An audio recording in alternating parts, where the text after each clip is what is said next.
ត្រសក់ភាគច្រើនគេយកទៅធ្វើម្ហូបហើយក៏ជាប្រភពនៃសារធាតុចិញ្ចឹមសំខាន់និងមានប្រយោជន៍ដល់រាងកាយរបស់យើងផងដែរតើរាងកាយរបស់យើងប្រែប្រួលយ៉ាងដូចម្តេចខ្លះប្រសិនបើជាយើងញ៉ាំផ្លែត្រសក់មួយផ្លែរៀងរាល់ថ្ងៃទី1ការពារពីជំងឺប្រព័ន្ធប្រសាទសារធាតុ Fisetin នៅក្នុងផ្លែត្រសក់មានតួនាទីជួយដល់សុខភាពខួរក្បាលនៅក្នុងផ្លែត្រសក់ក៏មានផ្ទុកសារធាតុ Phosphor ដែរនៅពេលដែលខ្វះជាតិ Phosphor អាចនឹងឲ្យមានហានិភ័យនៃជំងឺខួរក្បាលប៉ះពាល់ដល់ការគិតនិងការផ្ចង់អារម្មណ៍ជាដើមទី2ជួយសម្រកទម្ងន់ត្រសក់មានផ្ទុកជាតិទឹកច្រើនធ្វើឲ្យយើងមានអារម្មណ៍ថាឆ្អែតបានយូរដូចនេះអាចជួយគ្រប់គ្រងនៅក្នុងការញ៉ាំលើសកំណត់ផ្លែត្រសក់មិនមានផ្ទុកជាតិខ្លាញ់និងមានកាឡូរីទាបជួយសម្រួលនៅក្នុងការសម្រកទម្ងន់ផងដែរទី3កាត់បន្ថយហានិភ័យនៃជំងឺមហារីកក្រៅពីសារធាតុប្រឆាំងអុកស៊ីតកម្មនិងប្រឆាំងការរលាកត្រសក់ក៏មានសមាសធាតុ Fisetin ដែរ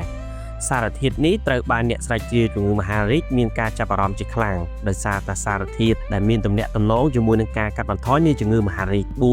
ជួយសម្រួលដល់ការរំលាយអាហារត្រសក់មានផ្ទុកជាតិសរសៃនិងជាតិទឹកច្រើនដែលអាចជួយដល់ការរំលាយអាហារបានល្អហើយវីតាមីនផ្សេងៗទៀតនៅក្នុងផ្លែឈើនេះក៏ជួយជំរុញមុខងារប្រព័ន្ធរំលាយអាហារដែរញ៉ាំត្រសក់មួយផ្លែរាល់ថ្ងៃជួយសម្រួលដល់ការបន្ទោបង់បានស្រួលផងដែរទី5បំពេញជាតិទឹកត្រសក់មួយផ្លែមានជាតិទឹករហូតទៅដល់ 95% ដូចនេះញ៉ាំត្រសក់រៀងរាល់ថ្ងៃអាចជួយបំពេញជាតិទឹកដល់រាងកាយរបស់យើងហើយក៏មានផលល្អដល់សុខភាពប្រសិនបើជាយើងមិនសូវទម្លាប់ញ៉ាំទឹកច្រើនការញ៉ាំផ្លែត្រសក់មួយផ្លែជារៀងរាល់ថ្ងៃអាចជាជម្រើសដ៏ល្អដល់សុខភាពរបស់យើងផងដែរទី6គ្រប់គ្រងជាតិស្ករនៅក្នុងឈាមក្រៅពីសមាសធាតុរៀបរាប់ខាងលើត្រសក់ក៏មានសមាសធាតុ Phenolic Flavonoid Trypsin អ្នកស្រាវជ្រាវបានលើកឡើងថាការញ៉ាំត្រសក់ច្រើនអាចមានផលវិជ្ជមានដល់ការគ្រប់គ្រងកម្រិតជាតិស្ករនៅក្នុងឈាមផងដែរដូច្នេះបើសិនជាបងប្អូនចង់បានសុខភាពល្អ